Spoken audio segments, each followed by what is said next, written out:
Баршаңызға сәлем достар. Бүгін сіздермен өте дәмді әрі денсаулыққа пайдалы лимон вареньесінің рецептісімен бөлісетін боламын.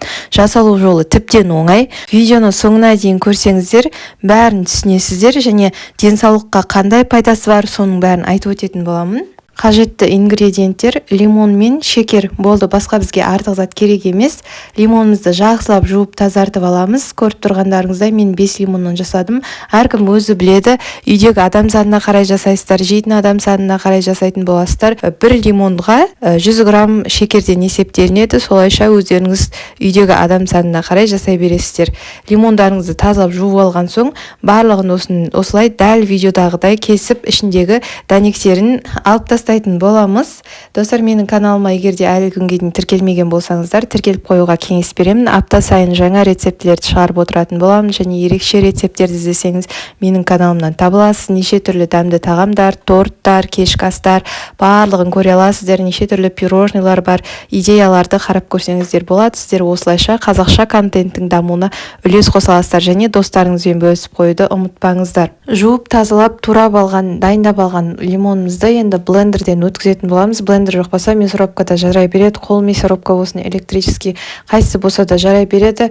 Майдалап өткізіп алсаңыздар болғаны. Лимонның адам денсаулығына қандай пайдалары бар екенін айтып өтетін болсам, оның құрамындағы дәрумендер мен минералдар ағзаға жағымды әсер етеді. Лимонның негізгі пайдасы мыналар: лимон иммунитетті нығайтады. Лимонның құрамында көп мөлшерде С дәрумені бар. Ол иммунитетті күшейтіп, инфекциялар мен вирустарға қарсы тұруға көмектеседі. Және де ас қорыту жүйесін жақсартады, терінің саулығын жақсартады. Лимон антиоксиданттарға бай, ол теріні жақсартып, әжімдердің пайда болуын баяулатады.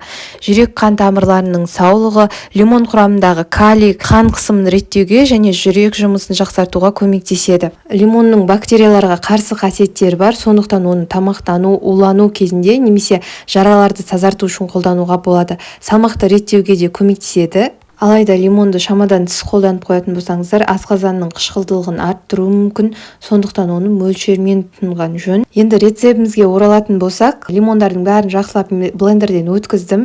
5 лимонға лайықтап 500 грамм шекер қосатын боламын.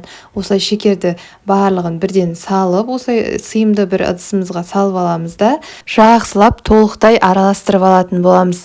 Және 20 минутқа бетін жауып қойып қоямыз. 20 минуттан кейін бетін ашып, қайтадан жақсылап бір араластырып аламыз. Сосын дайындап қойған банкілерімізге салып, бетін жауып, тоңазытқышқа салып қоямыз. Тоңазытқышта сақтайтын боламыз. Ал енді осы лимоннан жасалған вареньенің денсаулыққа пайдасы қандай екенін айтып өтетін болсам, ең алдымен иммунитетті қолдайды, жөтел мен тамақ ауырғанды жеңілдетеді. Лимонның қабынуға қарсы және бактерияға қарсы қасиеттері бар. Ал құрамындағы қанттың тәттілігі тамақтағы қышқылдықты жұмсартады. Бұл вареньені суық тигенде шайға қосып ішетін болсаңыздар, тамақтың ауырғанын басатын болады. Және бұл лимоннан жасалған вареньенің ең керемет жерінің бірі энергия көзі болып табылады. Қант пен лимон қосылған варенье энергияның жылдам көзі болып табылады екен.